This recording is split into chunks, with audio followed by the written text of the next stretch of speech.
نحمده ونصلي على رسوله الكريم اما بعد فاعوذ باللہ من الشیطان الرجیم بسم اللہ الرحمن الرحیم۔ عزیز طلبہ و طالبات و تمام سامعین و سامعات کو میری طرف سے السلام علیکم۔ سلام کے بعد ایک چھوٹی سی آیت،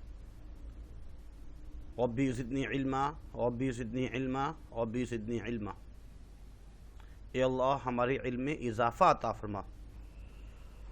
ہم آپ ہی سے مدد مانگ رہے ہیں، آپ فرماتے ہیں ایاک نعبد و ایاک نستعین، اور نماز میں ہم پڑھتے ہیں اے اللہ ہم آپ سے مدد مانگتے ہیں اور آپ ہی کی عبادت کرتے ہیں، عبادت بھی آپ کی کرتے ہیں، مدد بھی آپ کی مانگتے ہیں۔ کیوں؟ تو ہی مدد کرنے والا ہے، تیرے علاوہ کس کے پاس جائیں، کوئی ہے ہی نہیں۔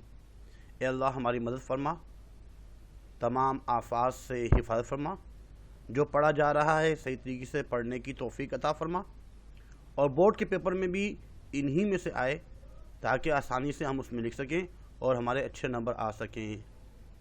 اس لیے عزیز طلبہ و طالبات، برائے مہربانی تھوڑا سا سیریس ہو جائیں، لیکچر کو شروع سے آخر تک سنیں گے فائدہ ہوگا۔ اگر 2-3 منٹ کا سن لیا، بوریت محسوس کی، فائدہ نہیں ہوگا۔ جیسے کلاس میں آپ کو 1 گھنٹہ بیٹھنا ہوتا ہے، 40-45 منٹ 50 منٹ، ایسے ہی آپ کو اس میں بھی بیٹھنا ہوگا، سمجھنا ہوگا۔ تو سیریس لے لیں بیٹا۔ آج جس چیز کا انتخاب کیا ہے، ایک تو حمد ہے، اس کے علاوہ نعت جس کے شاعر ہیں مولانا ظفر علی خان، بائیسیکل کی تعلیم شوکت عمر تھانوی، اور خواجہ میر درد کی غزل نمبر 1۔ عزیز طلبہ و طالبات، انشاءاللہ العزیز ان تمام چیزوں کا انتخاب کیا ہے۔ سب سے پہلے ہم نعت مقبول صلی اللہ علیہ وسلم پڑھیں گے۔ بہتر تو یہ ہے کہ اگر آپ بک نکال لیں، اس میں آپ کچھ الفاظ کے معنی بھی لکھ سکتے ہیں۔ پیج نمبر 112 میں آپ کی بک میں مولانا ظفر علی خان نے جو نعت لکھی ہے وہ مکتوب ہے۔ سب سے پہلے اس کے مشکل الفاظ کے معنی پڑھیں گے۔ تمنا خواہش کو بولتے ہیں۔ نیچے لکھا ہوا ہے سینہ شب، سینہ شب درمیانی رات، اور مراد ہے ازل والی رات، پہلی رات۔ غایت مقصد کو کہتے ہیں، وجہ کو کہتے ہیں۔ نور اولین پہلا نور، روشنی، نذیر مثال۔ آگے جو لکھا ہوا ہے تاجدار بادشاہ کو بولتے ہیں، اور محمد صلی اللہ علیہ وسلم کی ذات مراد ہے۔ یثرب مدینے کا پرانا نام، بطحہ مکہ مکرمہ، شناسا جاننے والا۔ الستو جب اللہ تعالیٰ نے دنیا بنانے سے پہلے تمام ارواح کو، تمام روحوں کو اکٹھا کیا اور سب سے پوچھا تھا الستو بربکم، کیا میں تمہارا رب نہیں ہوں؟ تو سب نے مل کر کہا تھا بلا، بے شک کیوں نہیں، آپ ہی ہمارے رب ہیں۔ تو وہ جو ہم نے وعدہ کیا تھا وہ تو ہم وعدہ بھول گئے ہیں۔ تو الستو سے یہ مراد ہے، الستو کیا میں الستو بربکم۔ اس کے بعد ہم تعارف شاعر پڑھیں گے۔ مولانا ظفر علی خان یہ سیالکوٹ میں پیدا ہوئے اور 1873 میں سیالکوٹ میں پیدا ہوئے۔ آپ نے اعلیٰ تعلیم علی گڑھ سے حاصل کی۔ آپ کی خاص پہچان اردو اخبار زمیندار ہے، ایک اخبار نکلا کرتی تھی زمیندار، یہ ان کی اخبار تھی۔ مولانا ظفر علی خان کو نظم اور نثر دونوں پر قدرت حاصل تھی۔ آپ ایک سچے اور کھڑے مسلمان تھے۔ اس کے علاوہ عظیم خطیب، صحافی اور بڑے شاعر کے طور پر جانے جاتے ہیں۔ تقریر و تحریر ہو یا نظم و نثر، ہر میدان میں آپ کا مذہبی جوش آپ کے کلام کو عروج بخشتا ہے۔ آپ کی شاعری کے جوہر خاص طور پر نعتیہ شاعری میں کھلتے ہیں۔ جب آپ اور ہم غور کرتے ہیں تو معلوم ہوتا ہے کہ آپ کی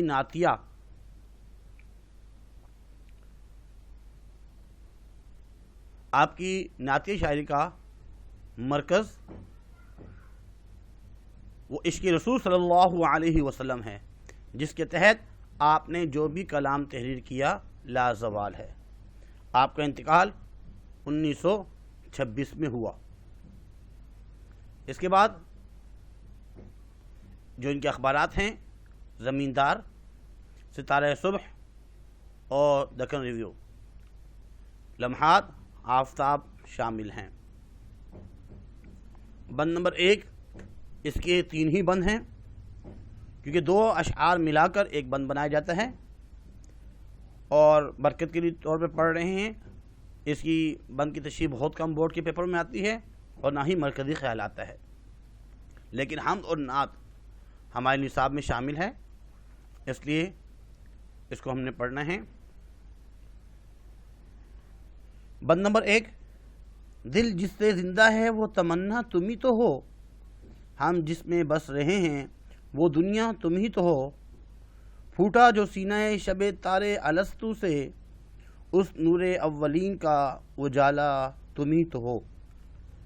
اس میں شاعر مولانا محمد ظفر علی خان وہ حضور صلی اللہ علیہ وسلم کی ذات میں صفاتی کلمات کو بیان کرتے ہوئے فرما رہے ہیں کہ دل جس سے زندہ ہے اور وہ تمنا تم ہی تو ہو، دل کے اندر جو خواہش ہے آپ ہی کے بارے میں سوچتے ہیں، آپ ہی کی خواہش اور آپ کی تمنا دل میں لیے بیٹھے ہیں، اور ہم اپنے دل میں دنیا کی میں جس کو بسایا ہوا ہے وہ تم ہی تو ہو، یعنی کہ ہر وقت آپ کے بارے میں سوچنا اور آپ پر درود و سلام پڑھنا، کیونکہ آپ شافع و مشفع ہیں اور آپ وجہ کائنات ہیں،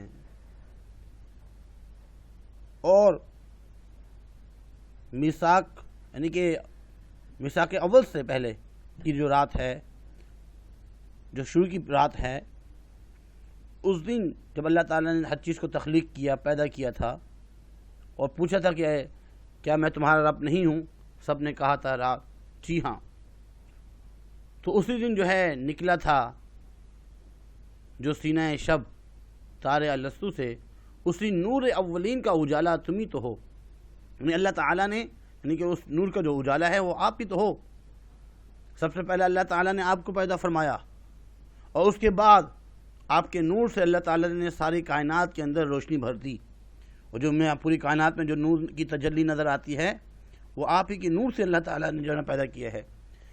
کائنات میں کچھ چیز نہیں تھی، حضرت آدم علیہ السلام سے پہلے ہی آپ کو پیدا فرمایا، اور آپ کے پیدا کرنے کے بعد اللہ تعالیٰ نے پوری کائنات کو پیدا فرمایا، اور بعد میں جو ہے حضرت آدم علیہ السلام کو پیدا فرمایا۔ اس کے بعد بند نمبر 2، سب کچھ تمہارے واسطے پیدا کیا گیا، سب غایتوں کی غایت اولا تم ہی تو ہو، دنیا میں رحمت دو جہاں اور کون ہے، جس کی نہیں نظیر وہ تنہا تم ہی تو ہو، یعنی اللہ تعالیٰ نے ہر چیز آپ کے واسطے پیدا کی ہے، آپ وجہ کائنات ہیں، اگر آپ کو پیدا نہ کرنا ہوتا وہ پوری کائنات کو پیدا نہ کرتے، اور ہر چیز کی جو غایت ہے، انجام ہے، مقصد ہے، آخر ہے، اس کی غایت اولا اسٹارٹنگ جو ہے نا وہ تم ہی تو ہو۔ آپ کی جو مقصد، کسی کام کا جو مقصد شروع ہوتا ہے وہ اسٹارٹ آپ سے ہوتا ہے، شروع آپ سے ہوتا ہے، غایت اولا آپ ہیں، اور بعد میں وہ چیز جو ہے انتہا تک پہنچتی ہے۔ تمام غایتوں کی جو غایت ہے، مقصدوں کا جو مقصد اولا ہے وہ آپ ہی ہیں۔ دنیا میں رحمت دو جہاں اور کون ہے، آپ رحمت للعالمین ہیں، وما ارسلناک الا رحمت للعالمین، آپ ہر ایک کے لیے رحمت بنا کے بھیجے گئے ہیں، فرشتوں کے لیے بھی رحمت، مردوں کے لیے بھی رحمت، انسانوں کے لیے بھی رحمت، عورتوں کے لیے بھی رحمت، بچوں کے لیے بھی، اور جنات کے لیے بھی، جانوروں کے لیے بھی، ہر ایک کے لیے آپ رحمت بنا کر بھیجے گئے ہیں، جس کی نئی نظیر مثال ہی نہیں ملتی، وہ تنہا تم ہی تو ہو، وہ آپ ہی ہیں رحمت للعالمین، اور اس کی نظیر جو ہے دنیا میں ہمیں کہیں بھی نہیں ملتی۔ آخری شعر اس کا، آخری بند، گرتے ہوئوں کو تھام لیا جس کے ہاتھ نے، اے تاجدار یثرب و بطحا تم ہی تو ہو، جلتے ہیں جبرائیل کے پر جس مقام پر، اس کی حقیقتوں کے شناسا تم ہی تو ہو۔ مولانا ظفر علی خان حضور صلی اللہ علیہ وسلم کی بارے میں تعریف کرتے ہوئے فرماتے ہیں کہ محمد صلی اللہ علیہ وسلم آپ کی آمد سے پہلے یثرب اور بطحا میں جو عرب رہا کرتے تھے ان پر کوئی حکومت کرنے کے لیے تیار نہیں تھا، بالکل گرے پڑے تھے، چھوٹی چھوٹی باتوں پہ لڑائی جھگڑے کیا کرتے تھے۔ نبوت کے بعد آپ ہی نے ان کو تھاما اور ان کو پوری دنیا کا امام بنایا، حاکم بنایا ان کو، صحابہ کو، اور آپ ہی جو ہے وہ مدینہ کے اور مکہ کے جو تاجدار ہیں، بادشاہ ہیں، وہ آپ ہی تو ہو۔ حضرت جبرائیل علیہ السلام معراج کے موقع پر آپ کو جب اللہ رب العزت کے پاس جب لے کے جانا تھا، اللہ کی معراج کروانی تھی، اللہ کا دیدار کروانا تھا، تو سدرۃ المنتہا پر رک گئے اور فرمایا کہ اس سے آگے اگر میں جاؤں گا تو میرے جل پر جو ہے وہ جل جائیں گے۔ اس کی حقیقتوں کے شناسا تم ہی تو ہو، یعنی کہ اس کا جاننے والے، حقیقت کی جو شناسا ہیں، حقیقت کے جو جاننے والے، وہ آپ ہی تو ہو، آپ کے علاوہ کون ہو سکتا ہے۔ اس کے بعد خواجہ میر درد کہ ہم غزل پڑھیں گے۔ خواجہ میر درد کی غزل میں سے اشعار وقتاً فوقتاً آتے رہتے ہیں۔ سب سے پہلے ہم ان کا تعارف پڑھیں گے۔ تعارف شاعر: خواجہ میر درد اردو شاعری میں تصوف کے امام کہلاتے ہیں۔ تصوف کے امام، پہلی بات، ان کی شاعری صوفیانہ، عاشقانہ اور شاعرانہ رنگوں سے بھری ہوئی تھی۔ آپ کا خواجہ محمد میر جو ہے ان کا نام تھا، اور درد جو ہے وہ ان کا تخلص ہے۔ محمد میر نام ہے اور درد ان کا تخلص ہے۔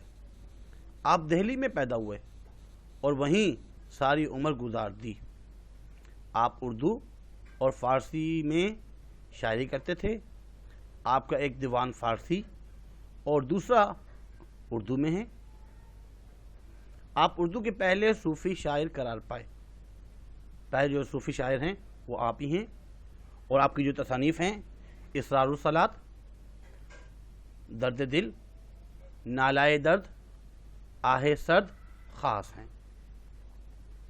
اس کے بعد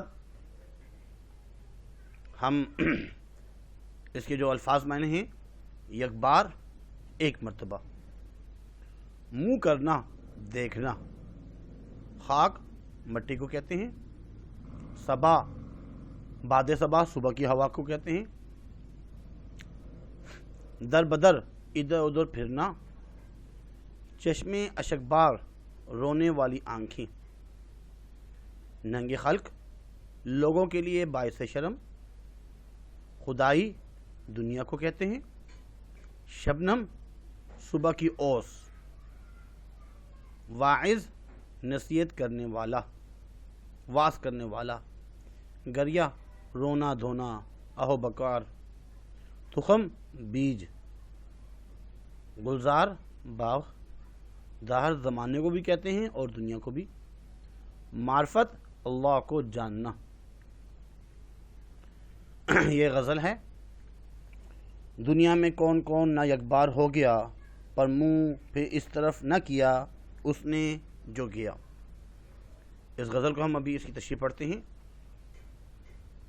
اس کا پہلا جو شعر ہے یہ 2013 میں بھی آ چکا ہے سائنس گروپ میں، اور 2011 میں بھی آ چکا ہے۔ اگر کامرس والے دیکھنا چاہیں 5 ایئر میں تو ان کا بھی لازمی 10 ایئر میں یہ شعر جو ہے نا آ چکا ہے، کیونکہ میر تقی میر، میر درد اور میر تقی میر، میر درد اور مرزا غالب کے اشعار تو لازمی ہی آتے ہیں۔ تو میر درد جو ہے غزل میں ان کا دوسرا نمبر ہے۔ 1721 میں پیدا ہوئے ہیں، اور میر تقی میر 1723 میں پیدا ہوئے ہیں، اور ان کا انتقال جو ہے وہ 1785 میں ہوا ہے۔ اور ان کا انتقال جو ہے، جی بیٹا بات یہ چل رہی تھی کہ خواجہ میر تقی میر 1723 میں پیدا ہوئے ہیں، 2 سال ان سے چھوٹے ہیں، اور 1810 میں ان کا انتقال ہوا ہے، اور ان کا انتقال 1885 میں ہوا ہے۔ پہلا جو اس کا شعر ہے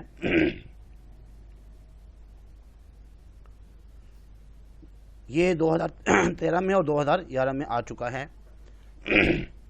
سب سے پہلے حوالہ شاعری لکھنا ہوتا ہے کہ پیش نظر شعر خواجہ میر درد کی غزل سے لیا گیا ہے، آپ کو اردو کا پہلا صوفی شاعر کہا جاتا ہے، یہ حوالہ شاعر ہوا۔ اس کے بعد مرکزی خیال کہ یہ دنیا کوئی ایسا دلکش مقام نہیں جس سے کبھی نہ ختم ہونے والا تعلق قائم کیا جائے، یعنی اس میں دنیا کی بے ثباتی کا بیان کیا گیا ہے۔ اس کے بعد فنی خوبی کی ہیڈنگ ڈالنی ہے، مطلع بھی کہا جاتا ہے کہ غزل کا پہلا شعر۔ اس کے بعد اس کی تشریح لکھنی ہے، تشریح میں بات لکھنی ہے کہ غزل کے مطلع میں میر تقی میر اس حقیقت کی طرف اشارہ کر رہے ہیں کہ دنیا نہ جانے کب سے قائم ہے، یہاں اب تک بے شمار لوگ آ چکے ہیں،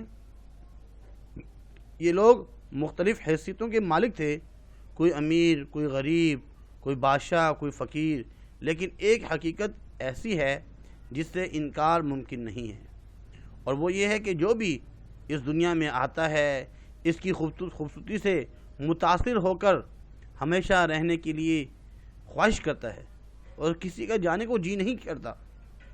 اگر کسی کو بولیں کہ بھائی آپ عنقریب مرنے والے ہیں، کسی بوڑھے سے کو کہا جائے کہ بھائی آپ تو مرنے والے ہیں، اس کو یہ بات اچھی نہیں لگتی، کیونکہ وہ مزید اس دنیا میں رہنا چاہتا ہے۔ اگر لوگ دنیا میں اکثر لوگ جو ہے دنیا میں اتنے محو ہو جاتے ہیں کہ آخرت کو فراموش کر بیٹھتے ہیں، یہاں تک کہ کوچ کا حکم آ جاتا ہے، حضرت اسرائیل علیہ السلام تشریف لا رہے ہوتے ہیں، لیکن جب یہاں سے رخصت ہونے لگتے ہیں تو ان پر یہ راز کھلتا ہے کہ یہ ایک بری جگہ ہے، سراسر دھوکہ ہے، مومن کے لیے تو گویا قید خانہ ہے، الدنیا سجن المؤمن وجنت الکافر، اور جنت کے لیے تو یہ کافروں کے لیے جنت ہے اور مومن کے لیے یہ تو قید خانہ ہے، سجن ہے، جیل ہے۔ اس لیے یہاں سے ایک بار جا کر اس کی طرف پلٹ کر دیکھنا بھی گوارا نہیں کرتے۔ اسی کیفیت کو شاعر نے منہ پھیرنا کہا ہے، انسان اسی جگہ سے منہ پھیر کر جاتا ہے۔ اس کے بعد اگلا شعر،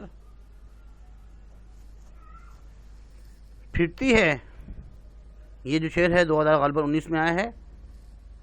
پھرتی ہے میری خاک صبا در بدر لیے، اے چشم اشک بار یہ کیا تجھ کو ہو گیا۔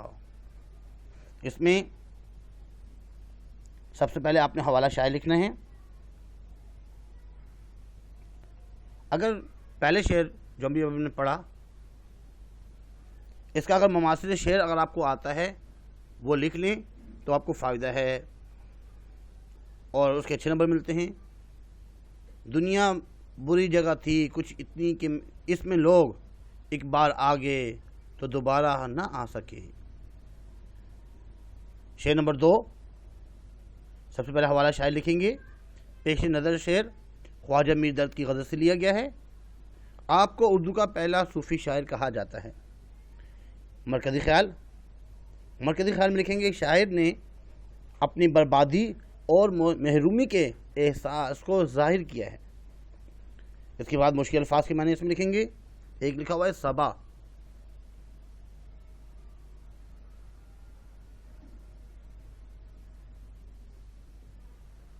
اس میں ایک الفاظ لکھا ہوا صبا، صبح کی ہوا کو بولتے ہیں، چشم آنکھ کو بولتے ہیں، اور اشک بار آنسو بھری آنکھ۔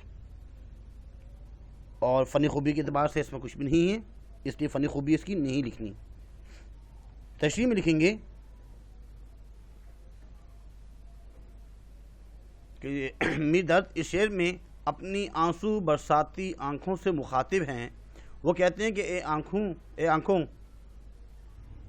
تم نے کون سے ایسے غم دیکھے ہیں کہ یوں اشفشاں ہو، ہر وقت روتی رہتی ہو، آنسو بہاتی رہتی ہو۔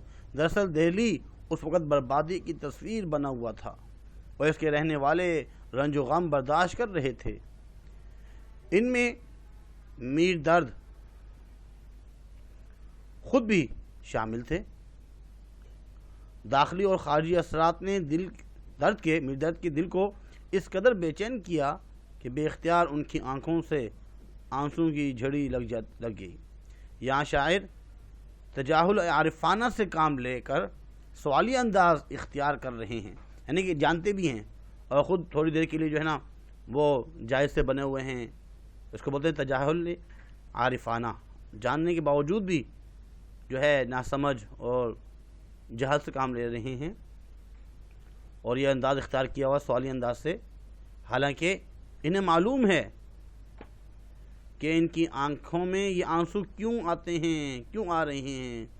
گردش زمانہ کے ہاتھوں لوگوں کی دہلی سے ہجرت کو در بدر ہونا قرار دیا ہے۔ اس دربدری نے اختیار آنکھوں کو آنسو بہانے پر مجبور کر دیا ہے۔ یہی وجہ ہے کہ میر درد خود اپنی آنکھوں سے آنسو بہنے کا سبب پوچھ رہے ہیں۔ آنسو پر کسی کا اختیار نہیں ہوتا، شدت غم سے یہ باہر آ جاتے ہیں۔ اس میں جو مماثل شعر لکھیں گے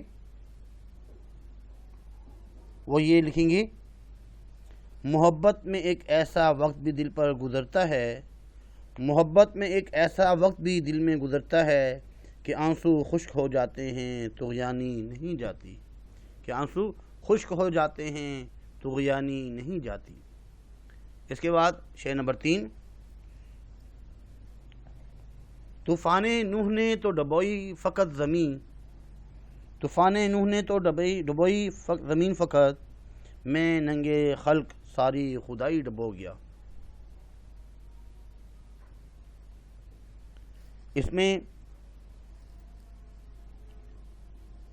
ایک تو حوالہ شاعر پیش نظر شعر خواجہ میر درد کی غزل سے لیا گیا ہے اور آپ کو اردو کا پہلا صوفی شاعر کہا جاتا ہے۔ مرکزی خیال، شاعر عاجزی اور انکساری کا اظہار کرتے ہوئے کہتے ہیں کہ وہ نہایت خطاکار اور گناہگار ہیں، اپنے آپ کو گناہگار اور خطاکار تصور کر رہے ہیں۔ مشکل الفاظ کے معنی، ننگ خلق خلقت کی ذلت کا باعث اور خدائی مخلوق کو کہا جاتا ہے۔ پھر اس کے بعد ایک ہیڈنگ ڈالی ہے، فنی خوبی، یہ صفت تلمیح ہے، اس میں حضرت نوح علیہ السلام کا ذکر کیا گیا ہے۔ تشریح میں لکھیں گے، یہ تلمیح کا شعر ہے۔ طوفان نوح کے ذکر کی وجہ سے اس میں یہ خوبی پیدا ہوئی ہے۔ شاعر کہتے ہیں کہ حضرت نوح علیہ السلام کی قوم بڑی گناہگار تھی، جس کی وجہ سے اللہ تعالیٰ نے ان پر عذاب نازل کیا۔ آسمان سے اتنا پانی برسا کہ زمین کی ساری چیزیں پانی کے اس سیلاب میں ڈوب گئیں۔ شاعر کہتے ہیں کہ طوفان نوح کی وجہ سے تو صرف زمین ڈوبی تھی، مگر میں اس قدر گناہگار ہوں کہ میری وجہ سے ساری انسانیت کا سر شرم سے جھک گیا ہے۔ یہاں میر درد نہایت عاجزی سے اپنے گناہوں کو تمام خلقت کے گناہوں سے، تمام مخلوق کے گناہوں سے زیادہ سمجھ رہے ہیں اور اسی وجہ سے ندامت اور شرمندگی محسوس کر رہے ہیں۔ طوفان نوح کی تلمیح نے اس شعر کے حسن کو ایک نئی زندگی عطا کر دی ہے، کیونکہ زمین کا ڈوبنا اور خدائی کا ڈوب جانا شاعر کے بہترین تخیل کا شاہکار ہے۔ اس کا جو مماثل شعر بنے گا، مماثل شعر یہ ہے،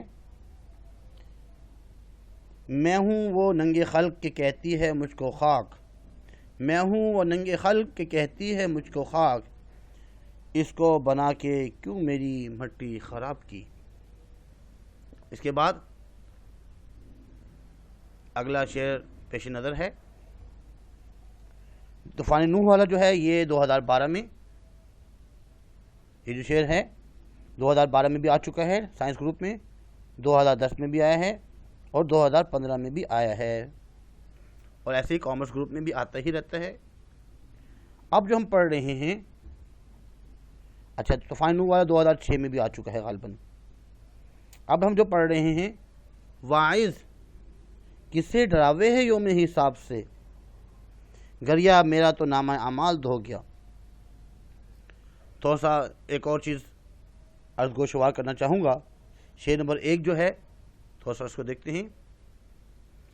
یہ کامرس گروپ میں 2017 میں اور 2012 میں بھی آ چکا ہے، اور اس کے بعد شعر نمبر 2 2018 کے کامرس گروپ میں آ چکا ہے، شعر نمبر 3 2015 2013 اور 2010 کے کامرس گروپ میں آ چکا ہے۔ اب جو ہم پڑھ رہے ہیں، یہ کامرس گروپ میں 2019 2014 اور غالباً 2017 کے اس میں آ چکا ہے پیپر میں۔ اس کی ہم تشریح کرتے ہیں۔ واعظ کسے ڈراوے ہے یوم حساب سے، گریا میرا تو نامہ اعمال دھو گیا۔ حوالہ شاعر لکھیں گے۔ سب سے پہلے پیش نظر شعر خواجہ میر درد کی غزل سے لیا گیا ہے۔ آپ کو اردو کا پہلا صوفی شاعر کہا جاتا ہے۔ مرکزی خیال، اللہ کے حضور عاجزی اور انکساری سے آہوازاری کرنے والے شخص کے گناہ بخش دیے جاتے ہیں۔ مشکل الفاظ کے معنی، واعظ واعظ و نصیحت کرنے والا، یوم حساب قیامت کا دن، گریا آہوازاری کرنا، آہو بکا کرنا، رونا دھونا۔ اس کے بعد اس کی تشریح میں میردرد فرما رہے ہیں کہ یہاں میردرد شاعری کے اس کردار سے مخاطب ہیں جسے واعظ کہا جاتا ہے۔ یہ لوگوں کو گناہوں سے بچنے کی تلقین اور نیکی کی طرف راغب کرتا ہے۔ جب یہی نصیحت اس نے میردرد کو کی تو انہوں نے جواب دیا اس واعظ کو کہ مجھے قیامت کے روز سے نہ ڈراؤ، ڈرانا ہے تو کسی اور کو ڈراؤ، کیونکہ میں نے جو گناہ کیے تھے اس کے معافی کے لیے اللہ کے حضور خوب رویا اور گر گرا کر توبہ کی، درخواست کی۔ میرے رحمان اور رحیم رب نے اس درخواست کو قبول کر کے مجھے معاف کر دیا، اور اب میرا نامہ اعمال گناہوں سے بالکل پاک ہے۔ اس لیے اے واعظ مجھے نہ ڈراؤ یوم حساب سے، کسی اور کے پاس جاؤ، کسی اور کو ڈراؤ۔ نامہ اعمال میرا تو دھلا ہوا ہے، صاف ہے، گناہوں کی وجہ سے بالکل ہی پاک ہو چکا ہے۔ اس شعر سے یہ پیغام ملتا ہے، اگر بندہ اللہ سے مغفرت طلب کرتا ہے تو اس کو معافی مل جاتی ہے۔ اس کے بعد مماثل شعر پڑھیں گے۔ اس کے مماثل شعر میں ہیں، تر دامنی پہ شیخ ہماری نہ جائیو، دامن نچوڑ دیں تو فرشتے وضو کریں۔ سبحان اللہ۔ تر دامنی پہ شیخ ہماری نہ جائیو، دامن نچوڑ دیں تو فرشتے وضو کریں، یعنی کہ اتنا ہم روئے ہیں کہ ہمارے دامن کو اگر نچوڑا جائے تو اس میں سے فرشتے بھی وضو کر سکتے ہیں۔ اس کے بعد اگلا شعر جو کہ 2014 میں سائنس گروپ میں آ چکا ہے اور کامرس گروپ میں 2017 میں سائنس گروپ میں آ چکا ہے اور 2016 میں کامرس گروپ میں آ چکا ہے۔ شعر کیا ہے؟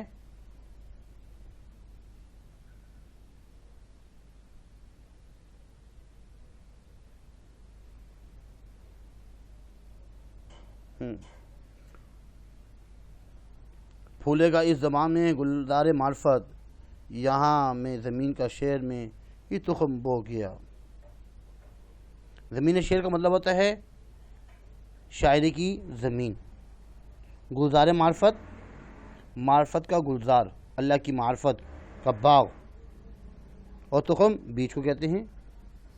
یہاں پہ میر تقی میردرد جو ہے وہ یہ فرما رہے ہیں، سب سے پہلے آپ نے حوالہ شاعر لکھنا ہے اور مرکزی خیال کہ خواجہ میردرد جو ہے یہ دعویٰ پیش کرتے ہیں کہ دنیا سخن میں انہوں نے تصوف کا آغاز کیا، شعر و شاعری میں تصوف کا جو آغاز کیا انہوں نے کیا، جس کی وجہ سے علم معرفت اردو شاعری میں عام ہو جائے گی، یہ کنایتاً ہے اپنی رفعت کلام کو بیان، یہ کنایتاً بیان کیا گیا اشارہ ہے کہ اپنے کلام کی بلندگی کا، رفعت کلام کا۔ فنی خوبی اس کی یہ ہے، یہ تشبیہ ہے، اردو زبان کو گلزار سے اور صوفیانہ شاعری کو بیج سے تشبیہ دی ہے۔ مشکل الفاظ گلزار باغ کو بولتے ہیں، معرفت علم کو، اور تخم بیج کو۔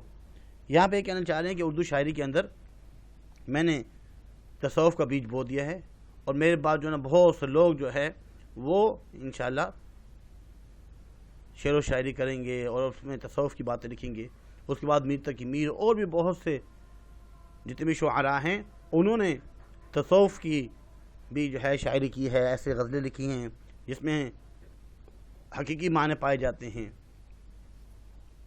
اس کے بعد اگلا جو شعر ہے، آیا نہ اعتدال پہ ہرگز مزاج دہر، میں گرچہ گرم و سرد زمانہ سمو گیا۔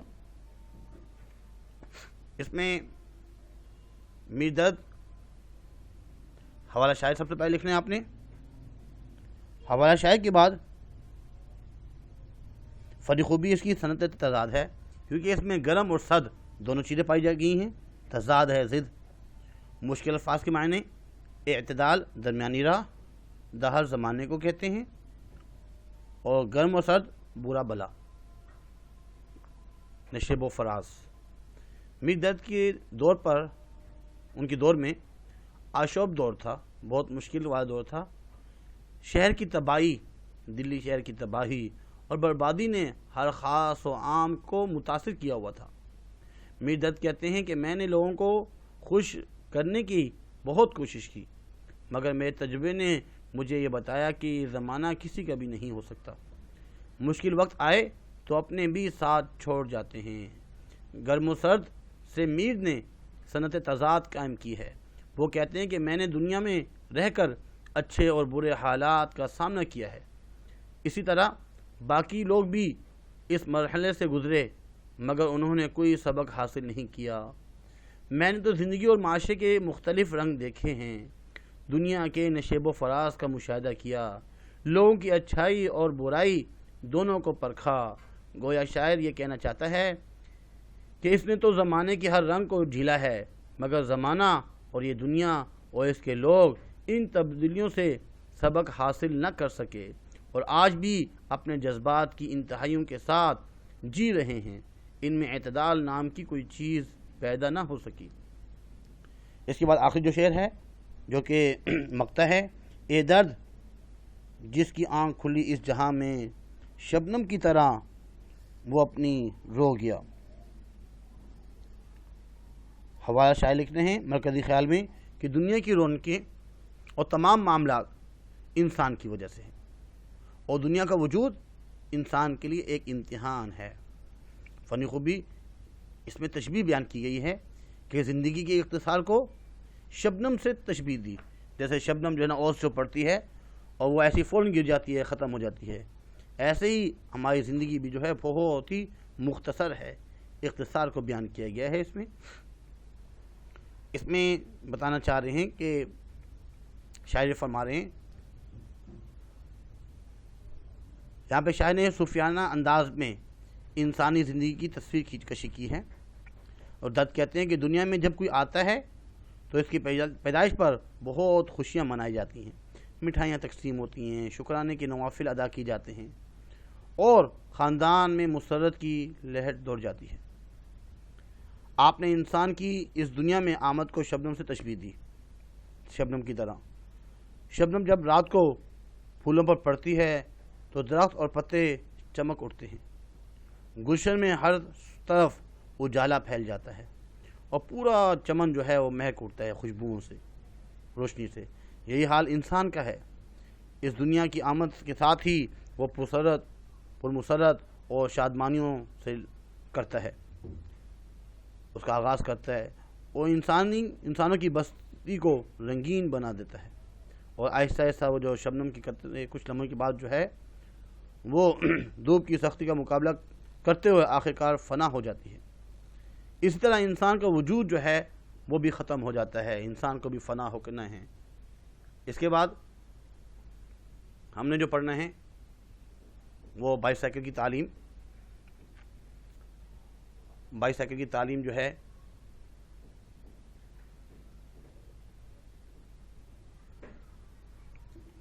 کیونکہ وقت کافی ہوا چاہتا ہے اور بائک سائیکل کی تعلیم ہماری رہ گئی ہے، انشاءاللہ العزیز کوشش کریں گے کہ بائک سائیکل کی تعلیم کو اگلی نشست میں ہم پیش کریں گے، اگلے پیریڈ میں پڑھیں گے انشاءاللہ العزیز۔ آج کے لیے اتنا ہی کافی ہے، اپنا خیال رکھیے گا۔